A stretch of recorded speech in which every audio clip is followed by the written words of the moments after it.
यहाँ क्या कर रहा है? वो लगता है फिर से गलती करके आ गया ये। यार प्रद्युमन, तुम कभी सुधरोगे नहीं क्या यार? अरे यार नहीं, कोई मजाक नहीं, ठीक है। आगे से तुम किसी ऐसे इंसान से काम कराओ जिसने अपनी जिंदगी में कभी कोई गलती नहीं की। मैं जा रहा हूँ, बाय। अरे सर, डॉक्टर तारिका। क्या? मेरे कहने का मतलब है सर कि तारिका जी अकेली पड़ जाएंगी अगर आप चले गए तो। अच्छा, तो मतलब आपको तारिका जी की फिक्र है, सालुके की फिक्र नहीं है ना? ठीक है, तो मैं जा रहा हूँ, ठीक है, बाय। यार लेकिन जो बात बताने के लिए आया था वो तो बता के जा। वो आप इनकी डॉक्टर तारिका जी से पूछ लीजिएगा। मैं जा रहा हूँ, बाय। अच्छा ठीक है, बाय। 1 मिनट में वापस आ जाएगा। हाँ दया, देखा? देखो दया, मैं ना सिर्फ और सिर्फ तुम्हारी वजह से वापस आया हूं। हाँ हाँ, क्योंकि मैं जानता हूं एक सिर्फ तुम हो जो मुझे अच्छी तरह से समझते हो। बाकी ये लोग तो मेरी नौकरी छीनने पर लगे हुए हैं। सर वो मैं नहीं, कुछ कहने की जरूरत नहीं दया, मैं तुम्हें बहुत अच्छी तरह से समझता हूँ। वैसे समझता मैं इन लोगों को भी बहुत अच्छी तरह से हूँ। वैसे दया, जो बात तुझे बताने के लिए आया था जरा पूछ ले, क्या बात है? सर देखो दया, जो लाश आप लोगों को मिली थी ना, उसका डीएनए मैच हो गया है और वो लाश विशाल की है। क्या? विशाल की है? मतलब हमारा शक सही निकला? बिल्कुल। और जो जूतों के निशान आपको विशाल के घर से मिले थे, वो किसी ऐसे आदमी के जो एक पांव से लंगड़ा के चलता है। ये कैसे पता चला सालुंके सर? देखो, जब कोई इंसान लंगड़ा के चलता है तो उसका एक पैर पर वजन ज्यादा होता है और दूसरे पैर पर वजन कम होता है, और इसीलिए दोनों पैरों का अलग अलग निशान पड़ता है। वाह सालुंके साहब, वाह, बड़ा तगड़ा ऑब्जर्वेशन है आपका। Thank you. समझता क्या है? वैसे सालुंके यार, वो कागज के टुकड़े जो मिले थे विशाल के घर से, उन पर कुछ लिखा हुआ था, वो क्या है?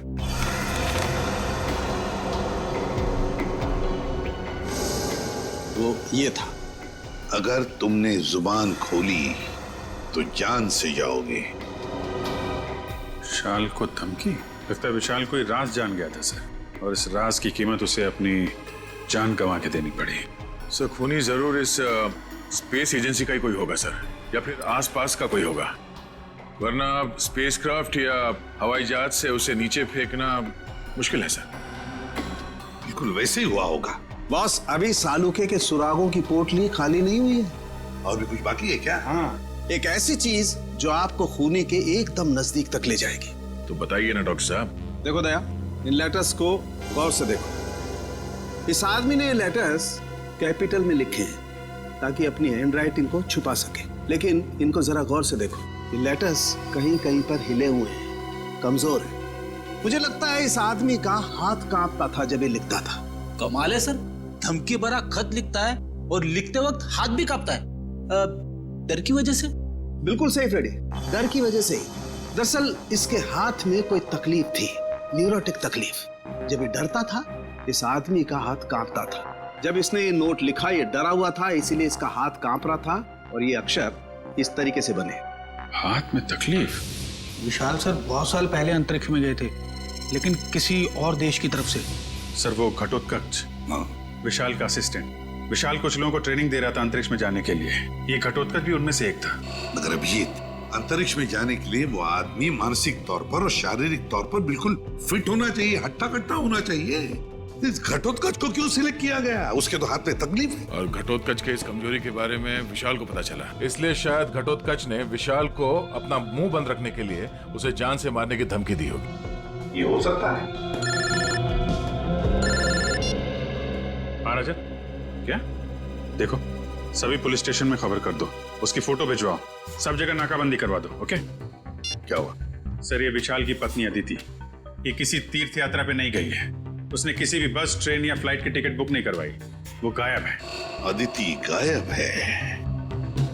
गायब है अदिति? तो फिर ये गई कहां? और फिर विशाल को मारा किसने और क्यों मारा? इन सारे सवालों का जवाब तो अब घटोत्कच ही देगा। घटोत्कच।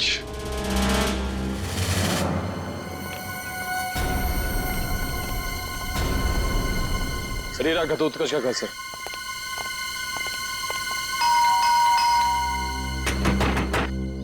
दरवाजा खोल बोल ही नहीं रहा है। पीछे से कुछ आवाज है? हाँ।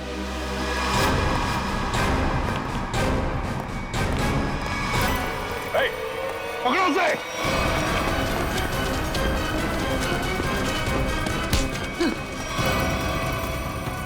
सीआईडी से भाग रहा है? कहाँ भाग रहा है? मुझे छोड़ दीजिए सर, मैंने कुछ नहीं किया सर। कुछ नहीं किया तो भाग क्यों रहा था? हैं? मैं जानता था सर कि आप लोग मुझ पे शक करेंगे। आप लोग मुझ पे शक करेंगे? शक नहीं करेंगे तो क्या पूजा करेंगे? हाँ?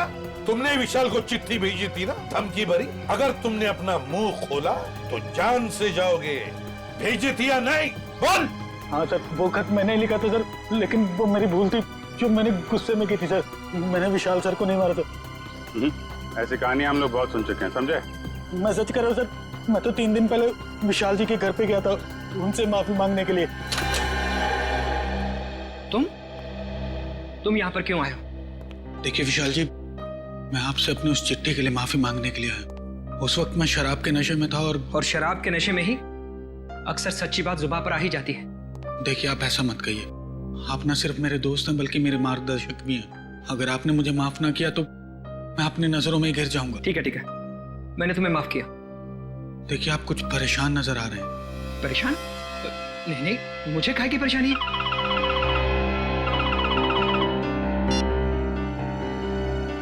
हेलो जी, ठीक है, आप जैसा कहेंगे मैं बिल्कुल वैसा ही करूंगा, लेकिन मेरी पत्नी पर कोई आंच नहीं आनी चाहिए। आदिति किडनैप हो गई और फिर किडनैपर आदिति को कोई नुकसान ना पहुंचाए, इसलिए विशाल ने ऐसी कहानी बनाई कि आदिति तीर्थ यात्रा पर चली गई। दया का फोन आ गया। अच्छा, चोरी की गई गाड़ी का पता चल गया। एक्सीलेंट।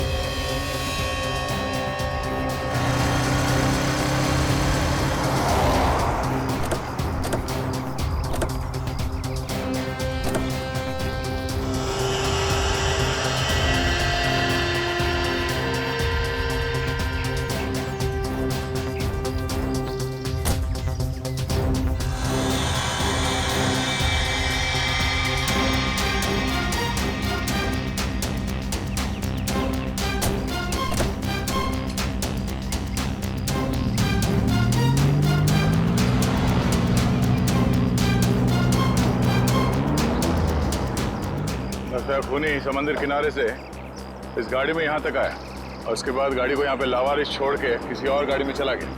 लेकिन सर गाड़ी में तो कुछ भी नहीं मिला।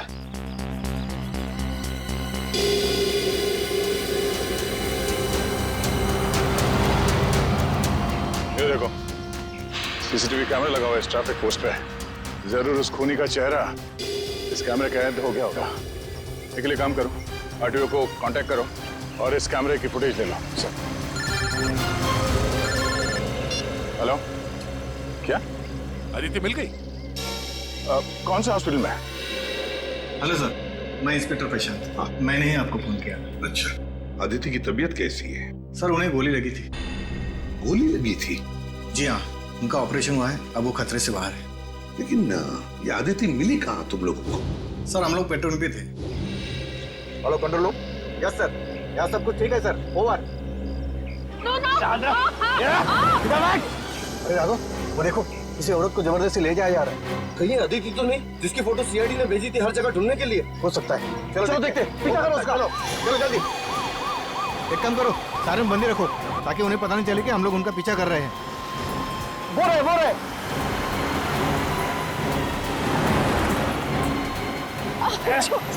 जाने दो मुझे, जाने दो ना मुझे।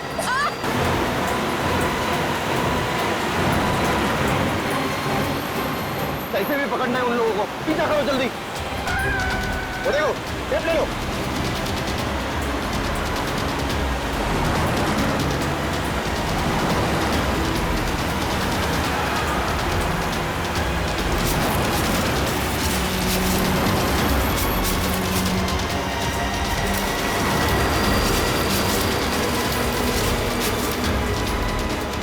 जाने जाने दो ना मुझे। जाने देंगे, जाने से पहले तोहफा तो लेके जाओ।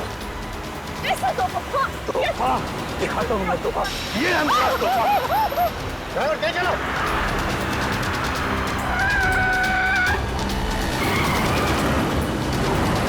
और तेज ड्राइवर।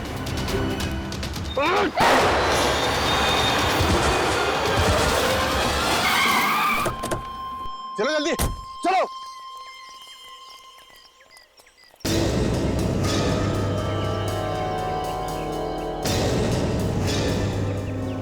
ओ नो, ये तो आदिति ही है। इसे तो गोली लगी है। चलो जल्दी से हॉस्पिटल लेके चलते हैं। चलो चलो। उस कार को हमने रोकने की बहुत कोशिश की सर, मगर हमारा ज्यादा ध्यान आदिति जी की तरफ था, इसलिए वो लोग हमारे हाथ से निकल गए। तुम लोगों ने बिल्कुल सही किया।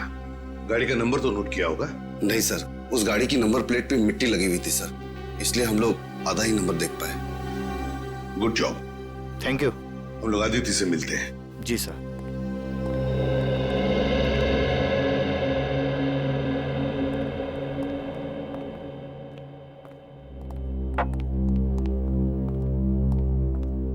अदिति, अब कैसी हो?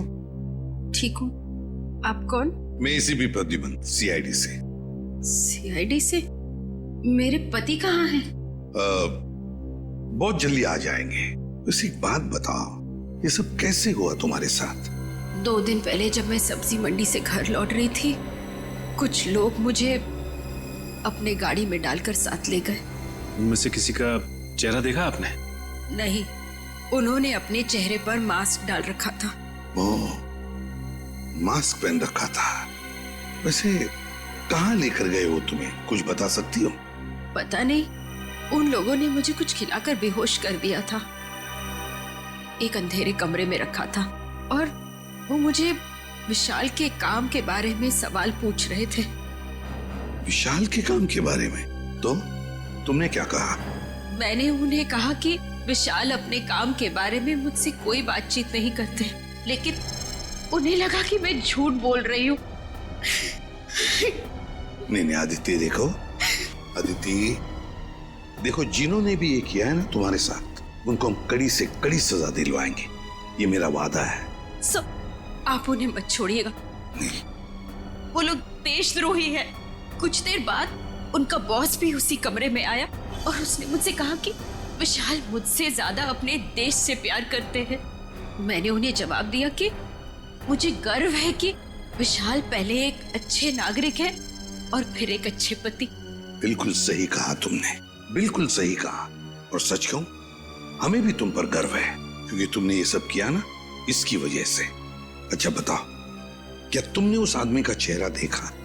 नहीं सर, उसने भी अपने चेहरे पे मास्क डाल रखा था, लेकिन हाँ, गुस्से में आकर मैंने उस पर झपटकर हमला किया था। अच्छा?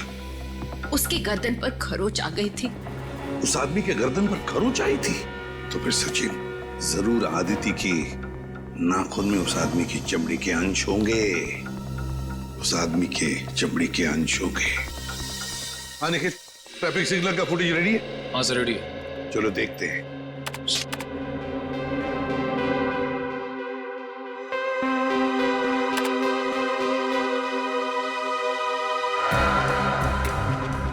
रात का फुटेज है, समझ में नहीं आ रहा है। दिन का फुटेज दिखाओ।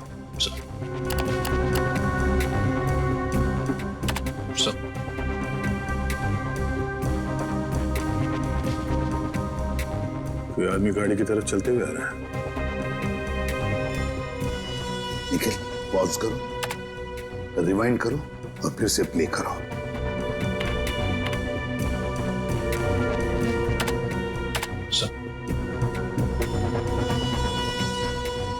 और जो जूतों के निशान आपको विशाल के घर से मिले थे, वो किसी ऐसे आदमी के हैं जो एक पांव से लंगड़ा के चलता है। बाएं पैर से लंगड़ा भी रहा है। कहीं ये हमारा खूनी तो नहीं? सर, मगर ये आदमी है कौन? इसका चेहरा तो दिख ही नहीं रहा है। पता चल जाएगा फ्रेडी, ये है कौन ये पता चल जाएगा।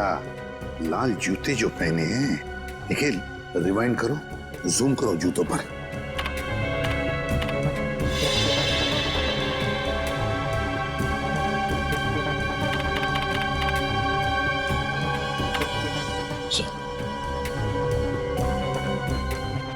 ये जूते मैंने कहीं देखे हैं सर।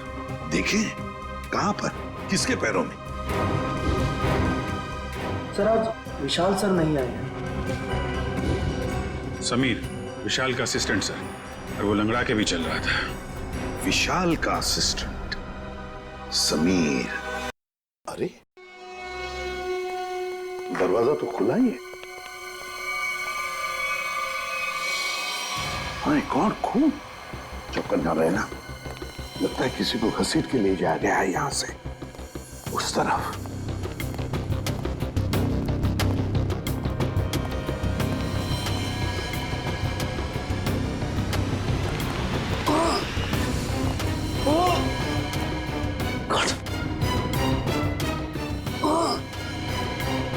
सर ये तो समीर है। समीर, जल्दी से एम्बुलेंस बुलाओ। समीर, घबराओ मत। देखो हम लोग सीआईडी से। हेलो, कुछ नहीं होगा, एम्बुलेंस बुलाई है हमने। क्या क्या कह रहे हो?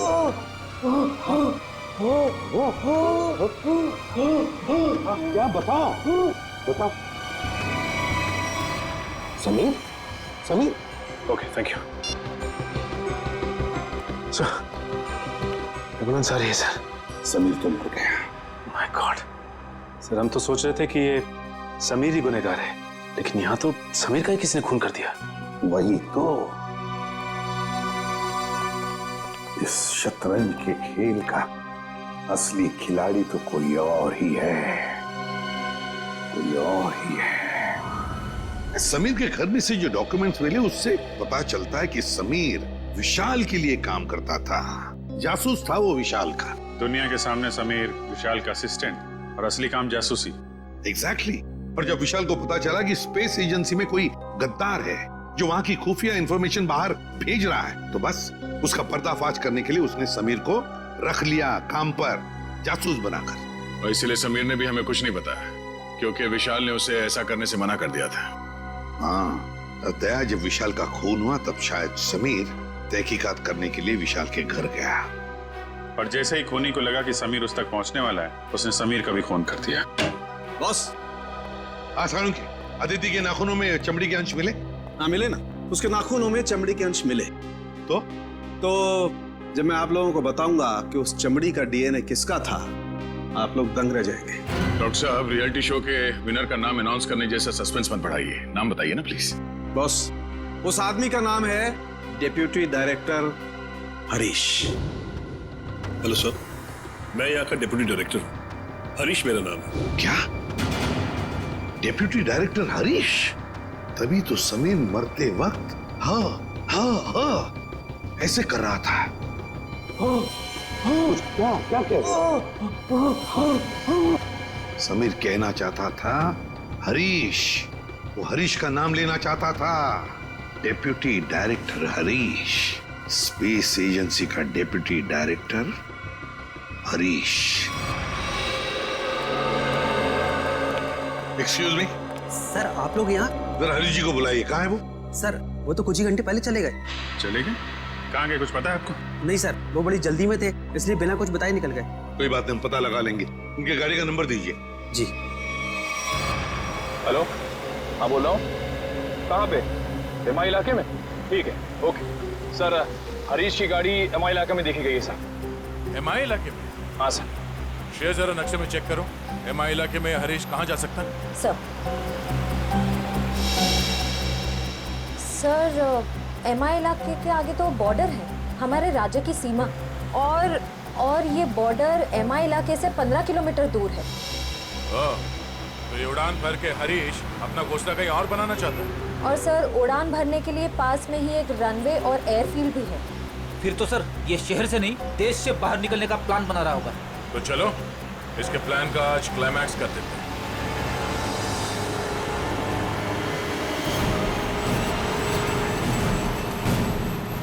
सर वो देखिए, हरीश की गाड़ी है।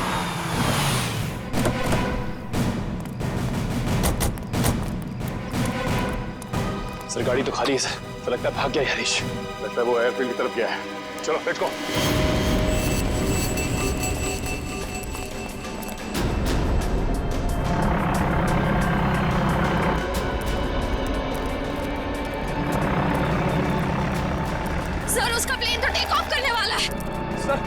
ये विदेश चला गया तो इसे पकड़ना और भी मुश्किल हो जाएगा।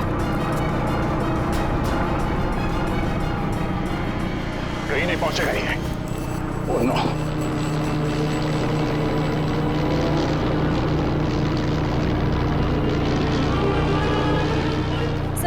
सर हम कंट्रोल टावर से पता कर सकते हैं कि ये प्लेन किस दिशा में और कौन से देश की तरफ गया है।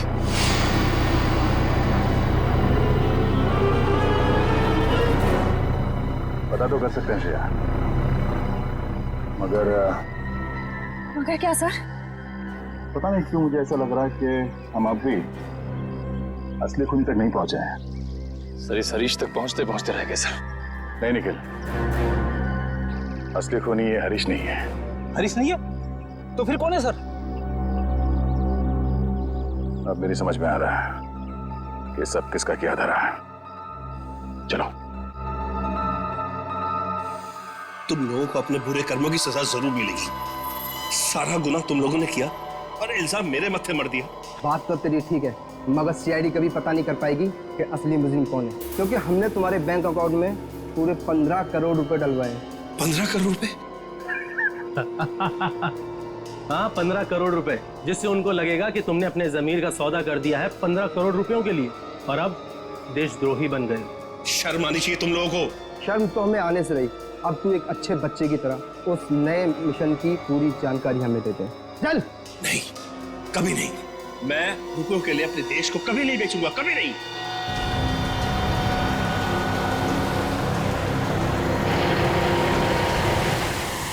देख, मैं तुझे आखिरी बार बोलता हूँ, बता दे, जिंदा छोड़ दूंगा तुझे, वरना तुम्हारे मरने के बाद वो जानकारी तो हम हथिया ही लेंगे। एक गद्दार की जिंदगी जीने से एक देशभक्त की मौत मरना मुझे ज्यादा गवारा है, समझे तुम लोग? हाँ, मगर अफसोस, कानून और देशवासियों की नजरों में तू हमेशा एक गद्दारी कहलाएगा। नहीं रहेगा। कोई अपनी जगह से नहीं लेगा। क्या नीचे हाथ खोलो, उठ। बस।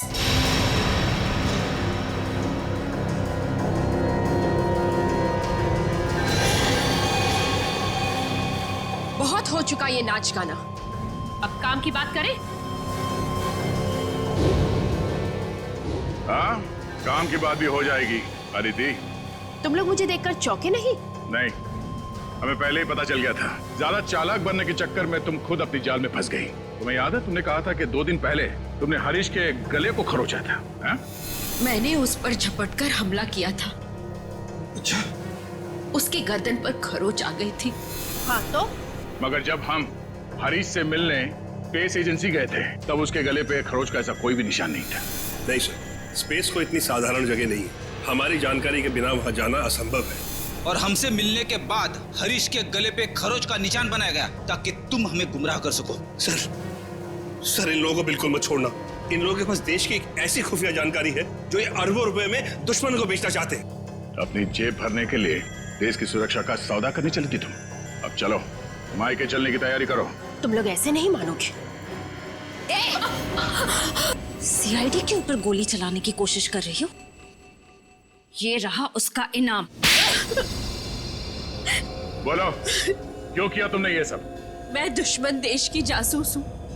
8 महीने पहले मैंने विशाल से शादी की ताकि भारत की स्पेस एजेंसी की सीक्रेट्स और आने वाली प्रोजेक्ट्स की जानकारी मैं चुरा सकूं। मगर तुम्हारे पति विशाल को तुम्हारी हरकतों और हाव भाव पे शक हुआ और इसीलिए उसने तुम्हारे पीछे जासूस लगा दिए। विशाल को सिर्फ इतना ही शक था कि स्पेस एजेंसी में कोई गद्दार है, लेकिन वो ये नहीं जानता था कि गद्दार खुद उसकी पत्नी ही है। जब तुम्हें ये जासूसी वाली बात पता चली तो तुमने उस जासूस समीर को मार दिया और अपने आप को अगवा करने का प्लान बना लिया। क्योंकि मुझे लगा था कि मुझे छुड़वाने के लिए विशाल उन अगवा करने वाले लोगों को वो खुफिया जानकारी दे देगा, लेकिन शायद विशाल को मुझसे ज्यादा देश से प्रेम था, इसलिए विशाल ने उन्हें गलत इन्फॉर्मेशन दी और मुझे छुड़वा लिया। और तुम्हें इस बात का गुस्सा है और तुमने विशाल को प्लेन से नीचे धक्का दे दिया। हाँ, मैंने प्लेन क्रैश करवाया था और खुद पैराशूट से नीचे आ गई। और फिर तुमने मुझे फंसाने का प्लान बनाया? क्योंकि मैं चाहती थी कि विशाल के खून का और इस सारी गद्दारी का इल्जाम तुम्हारे सर पर आ जाए। मगर तुमने कभी ये नहीं सोचा कि सीआईडी कभी ना कभी सच का पता लगा ही लेगी। तुम इस देश को बर्बाद करना चाहती थी, अब इस देश की खातिरदारी भी देख लो। फांसी के लिए तैयार हो जाओ तुम।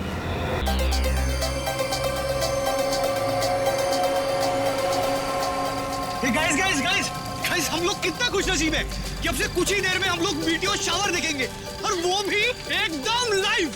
ऐसा पहली बार हो रहा है गाइस, लाइफ में ऐसा नजारा दोबारा देखने को नहीं मिलेगा।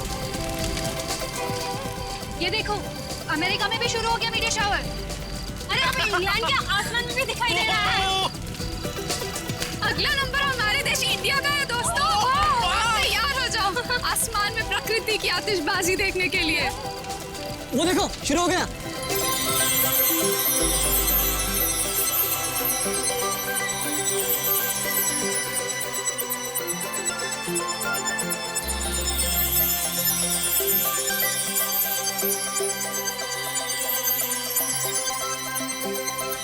ये मेरी जिंदगी का सबसे खूबसूरत पल है। ऐसा नजारा तो मैंने पहले कभी नहीं देखा।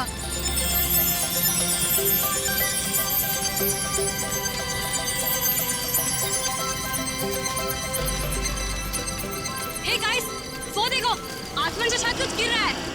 ये कहीं किसी मीटियोर का हिस्सा तो नहीं है?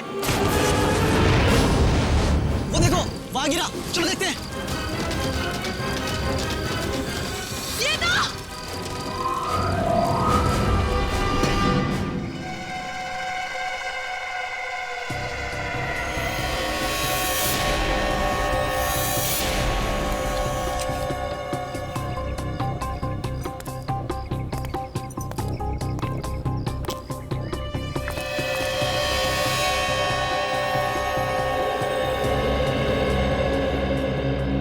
लाश की हालत तो बहुत खराब है, हड्डियां वगैरह चकनाचूर हो गई हैं। हाँ सर, लेकिन ऐसा तो तभी हो सकता है जब कोई काफी ऊंचाई से गिरा हो। लेकिन सर यहाँ कोई बिल्डिंग तो है नहीं, चारों तरफ खुला मैदान ही है।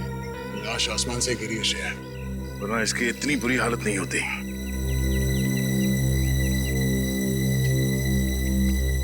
कब हुआ ये, कितने बजे? यही कोई रात 3:15 बजे। हम लोग रात को मीटियोर शावर देख रहे थे, तभी अचानक आकर के कुछ गिरा। और हमें लगा मीटियोर शावर का ही कुछ हिस्सा होगा, लेकिन जब पास जाके देखा तो लाश थी। सर जब लाश ऊपर से गिर रही थी तब ये जल भी नहीं रही थी। अच्छा, ये केस कुछ ज्यादा ही पेचीदा लगता है। देखते हैं डॉक्टर सालुंकी क्या कहते हैं इस लाश को देख के। चलो।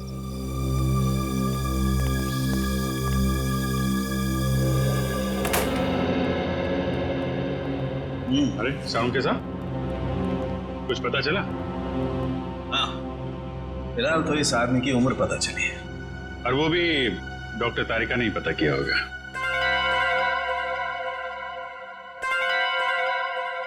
मैंने पता किया है। आपने किया है? जी हाँ। कोई शक है आपको? नहीं, शक की क्या बात है, आपने पता किया होगा तो ठीक ही किया होगा। वैसे क्या क्या पता क्या किया आपने? पता ये किया कि इस आदमी की उम्र 120 साल है।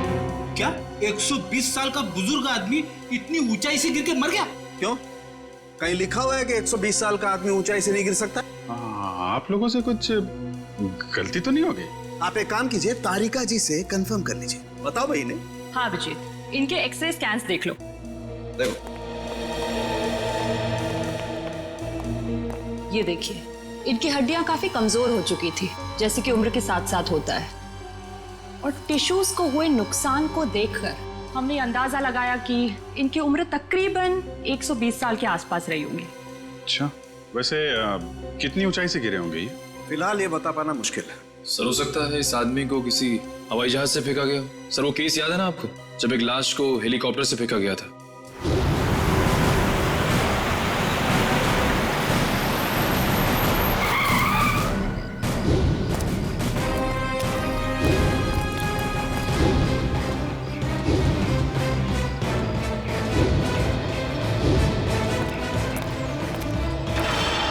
सर या फिर हो सकता है हॉट एयर बलून से, या फिर स्काई डाइविंग कर रहा होगा। अरे कैसी बातें कर रहे हो तुम लोग यार, 120 साल का बुजुर्ग आदमी स्काई डाइविंग करेगा, हॉट एयर बलून से कूदेगा? वैसे भी हमें वहां पे कोई पैराशूट वगैरह तो मिला नहीं था।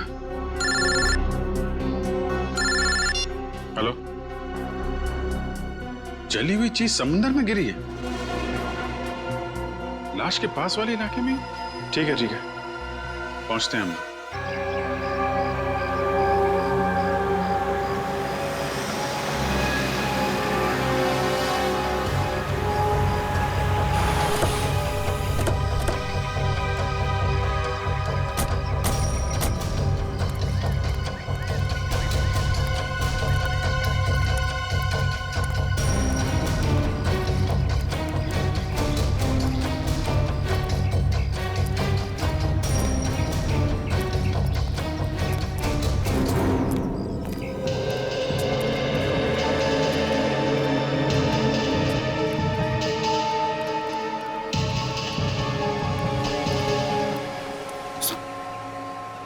कुछ पता चला क्या गिरा था समंदर में? नहीं सर, समुद्र में क्या गिरा अब तक कुछ पता नहीं चला।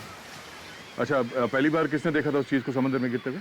शंकर ने कह रहा था कि जब वो अनोखी चीज समुद्र में गिरी तो वो बॉम्ब की तरह फट गई और उसमें से चिंगारियां भी निकली।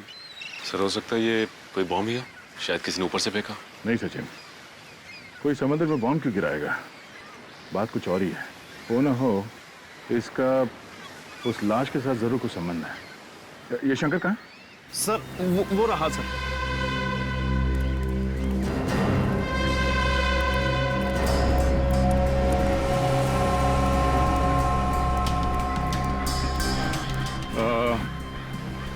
तुम शंकर हो?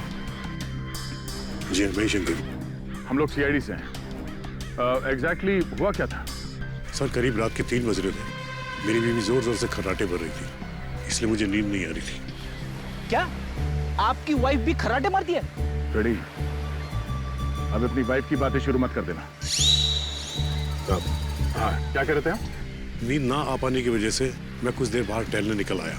तभी अचानक मैंने देखा कोई बड़ी सी चीज जोर से छपाक करके समुद्र में गिरी। एक बहुत तेज रोशनी हुई, जैसे किसी ने आग का गोला दरिया में फेंक दिया। सर हो सकता है कि अंतरिक्ष से कोई उड़न तश्तरी गिरी होगी समुद्र में, और वो 120 साल का आदमी वो भी उड़न तश्तरी से ही गिरा होगा, फ्लाइंग सॉसर से। रेडी, मैंने तुमसे क्या कहा अभी? थोड़ी देर के लिए मौन व्रत रखो, समझे? सॉरी। जी कहिए। मैं समुद्र के नजदीक आया, ये जानने कि आखिर हुआ क्या है। तभी दूर एक आदमी की परछाई दिखाई दी। आदमी की परछाई? तुमने उसका चेहरा देखा? नहीं साहब, अंधेरा बहुत था, सिर्फ परछाई दिखी। वो आदमी समुद्र से निकला और वहां उस तरफ चलकर जाने लगा। फिर क्या हुआ? मैं उस आदमी का पीछा करने लगा क्योंकि मुझे शक था, पर वो आदमी वहां सड़क पर चलकर एक कार में बैठ गया और चला गया। कार का नंबर देखा है तुमने? नहीं साहब, नंबर तो नहीं देखा, लेकिन हाँ वो सिल्वर कलर की बैक्स्टर गाड़ी थी। उसने गाड़ी चाबी से खोली या? नहीं साहब, वो कार उसकी नहीं थी, क्योंकि उसने बहुत तिगड़म करके कार का दरवाजा खोला था। सर फिर तो कार चोरी की होगी। Thank you. अब ये पता करना पड़ेगा कि शहर में कितनी सिल्वर रंग की बैक्स्टर कार है जो चोरी हुई है और उनके नंबर्स क्या क्या हैं। सर स्पेक्ट्रोमीटर टेस्ट की रिपोर्ट आ गई है। देखिए मुझे लाश के कपड़ों में से क्या मिला है। क्या मिला है?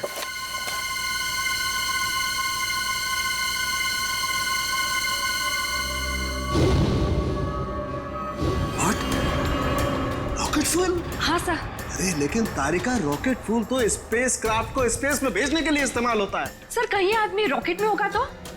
नहीं नहीं, रॉकेट में होगा तो भी क्या है, रॉकेट में होने से इसके कपड़ों पर रॉकेट फ्यूल कैसे आ सकता है Tarika? It is not possible. नहीं नहीं, ये कुछ और ही चक्कर है। क्या? Oh my God, oh my God, ये कैसे हो सकता है? वो कैसा? ये मैंने क्या कर दिया है? अब देखना, वो प्रद्युमन वो मेरी मजाक उड़ाएगा, आग बबूला हो जाएगा मुझसे। यार ये ऐसी गलती मैं कैसे कर सकता हूँ? गलती? कौन सी गलती सर? उस समुद्र में जो खास चीज गिरी थी उसके बारे में क्या पता चला? सर अब तक तो कुछ पता नहीं चला है सर लेकिन गोताखोर लगे हुए हैं। सर समुद्र का वो हिस्सा काफी गहरा और खतरनाक है, इसलिए गोताखोरों को काफी दिक्कतों का सामना करना पड़ रहा है। बॉस, अभी तो और भी दिक्कतों का सामना करना पड़ेगा। और भी दिक्कतों का मतलब क्या डॉक्टर साहब आपका? मतलब ये अभिजीत के मुझसे बहुत बड़ी गलती हो गई है। गलती? ऐसी क्या गलती कर दी सर आपने?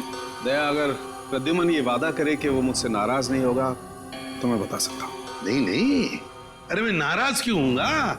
मैं तो मिठाई बांटूंगा, क्योंकि the great intelligent and genius doctor Salunkhe ने जिंदगी में पहली बार अपनी गलती मान ली। तो डॉक्टर साहब बताइए, क्या गलती की आपने? गलती दरअसल मुझसे ये हुई है कि उस आदमी की उम्र 120 साल नहीं है। क्या? क्या 120 साल की नहीं है? नहीं। तो फिर क्या उम्र होगी उसकी? लगभग 50 साल। क्या साळुंखे, तूने 50 साल के आदमी को 120 साल का बना दिया? इतनी बड़ी गलती की तूने? यार दरअसल उस आदमी की हड्डियां तो यही बता रही थी कि उसकी उम्र 120 साल की होनी चाहिए, मगर स्पेक्ट्रोमीटर टेस्ट के बाद उसके कपड़ों पर मिला रॉकेट फ्यूल ये बता रहा है कि ये आदमी 4-5 महीने अंतरिक्ष में रहकर आया है। क्या उसके कपड़ों पर रॉकेट फ्यूल मिला? हाँ, और अंतरिक्ष में हड्डियों की डेंसिटी हर महीने 2% घटती जाती है। मतलब लाश अंतरिक्ष में से गिरी है? नहीं फ्रेडी, लाश अंतरिक्ष से अगर गिरती तो तो जल जाती, धरती पर पहुंचने से पहले ही उसके चीथड़े उड़ जाते, मगर ऐसा हुआ नहीं। मतलब ये लाश किसी स्पेसक्राफ्ट से गिरा है जब वो धरती पे वापस आ रहा होगा। मगर दया, हमारे देश से कोई स्पेसक्राफ्ट तो किसी इंसान को लेकर अंतरिक्ष में गया ही नहीं। फिर भी अभिजीत, हमें पता तो लगाना ही पड़ेगा कि है कौन ये, और फिर वो गिरा तो गिरा कहां से और कैसे, और ये तो हमें हमारी स्पेस एजेंसी ही बता सकती है। हेलो सर, मैं यहाँ का डिप्टी डायरेक्टर हूँ, हरीश मेरा नाम है। कहिए। हरीश जी, हम यहाँ पर एक ऐसे आदमी के सिलसिले में आए हैं जिसका खून हुआ है, मगर उसने अंतरिक्ष में 4-5 महीने गुजारे हैं। आपको तो इस बात की जानकारी होगी ना कि हमारे देश से कौन कौन आदमी अंतरिक्ष यात्रा करके आया। यस, जानकारी तो पूरी है, पर हमें ये जानकारी किसी को भी देने की अनुमति नहीं है, फिर चाहे वो सीआईडी क्यों ना हो। लगता है हरीश जी, आप इस बात की गंभीरता को समझ नहीं पा रहे हैं। एक आदमी का खून हुआ है, खून। एक ऐसा आदमी जो शायद आपका साथी था, जो आपके साथ उठता बैठता था, हंसता खेलता था, खाता पीता था, और इसीलिए हम ये जानना चाहते हैं कि क्या आपका कोई साथी लापता है क्या? सर, ये जो भी इंसान है ये हमारा साथी हो ही नहीं सकता, क्योंकि अभी तक हमारे देश की तरफ से कोई भी स्पेसक्राफ्ट एस्ट्रोनॉट लेके अंतरिक्ष में गया ही नहीं है। हो सकता है कोई चोरी छुपे गया हो अंतरिक्ष में। नहीं सर, स्पेस को इतनी साधारण जगह नहीं है, हमारी जानकारी के बिना वहां जाना असंभव है, इम्पॉसिबल। अच्छा, आपके स्टाफ में से ऐसा कोई आदमी है जो आज काम पे नहीं आया? सर, विशाल सर काम पे नहीं आए हैं। विशाल काम पर नहीं आया? अच्छा, क्या विशाल कभी अंतरिक्ष में गया था? हाँ सर, विशाल सर बहुत साल पहले अंतरिक्ष में गए थे, लेकिन किसी और देश की तरफ से। एक्चुअली सर, वो हमारे यहाँ का हेड इंजीनियर है। यहाँ के हर प्रोजेक्ट की शुरुआत उसी की देखरेख में होती है। 3 साल पहले 5 महीने के लिए वो अंतरिक्ष में गया था, जॉइंट नेशन स्पेस प्रोग्राम के तहत। अच्छा, गया था। अभिजीत, साळुंखे ने भी तो यही कहा कि वो इंसान 4-5 महीने के लिए अंतरिक्ष में था। हाँ सर, विशाल सर हमें अंतरिक्ष में जाने की ट्रेनिंग दे रहे थे। और क्या विशाल का कद 5 फुट 7 इंच था? जी। फिर तो सर जिसकी लाश मिली है शायद वो विशाल ही है। मुझे तो यकीन ही नहीं हो रहा। नहीं हरीश जी, देखिए, जब तक डीएनए मैच नहीं होता हम यकीन से नहीं कह सकते कि वो लाश विशाल की ही है, लेकिन हमें विशाल के सारे मेडिकल डिटेल्स चाहिए और विशाल के घर का पता भी। जी।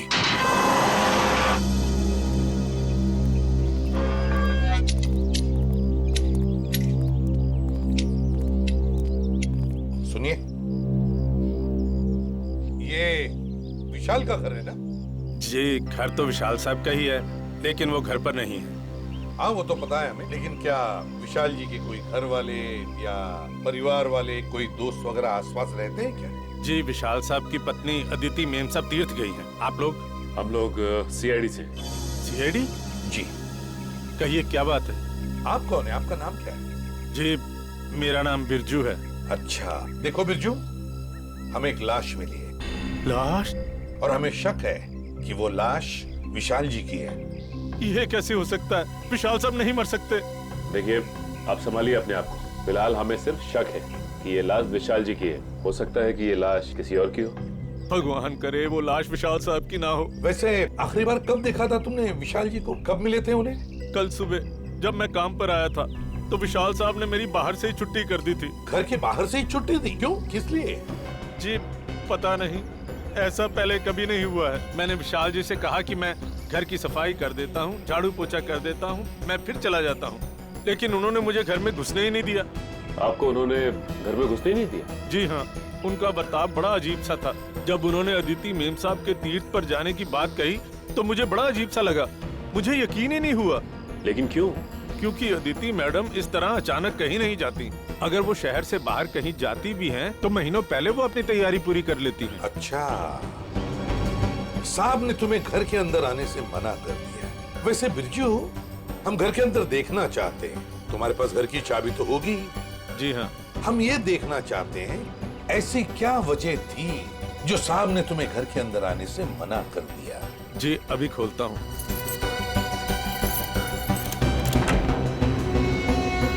आइए साहब। सचिन, घर को अच्छी तरह से देखते हैं, देखते कुछ मिलता है क्या। चलो।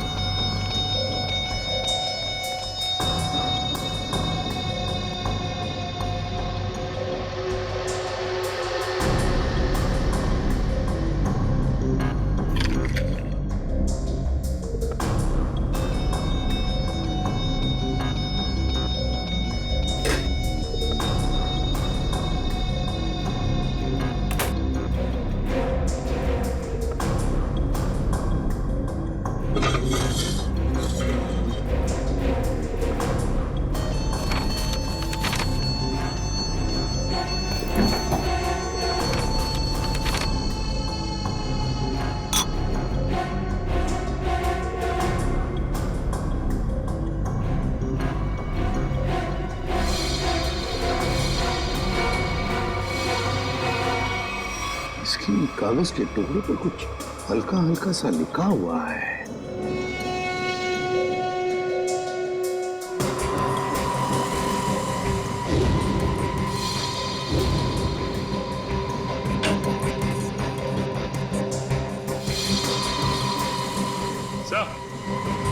हाँ सच। ये देखिए सर, जूतों के निशान वो इस खिड़की से इस घर के अंदर आया है। उसके जूते के निशान इस पेपर पे भी है सर। सचिन, घर की हालत को देखकर तो ऐसे नहीं लगता कि घर में कुछ चोरी हुई है, लेकिन जो भी इस घर में इस खिड़की से घुसा है वो या तो इस घर का आदमी है या फिर कोई ऐसा आदमी जो इस घर के बारे में और घर के लोगों के बारे में अच्छी तरह से जानता है और किसी खास मकसद से ही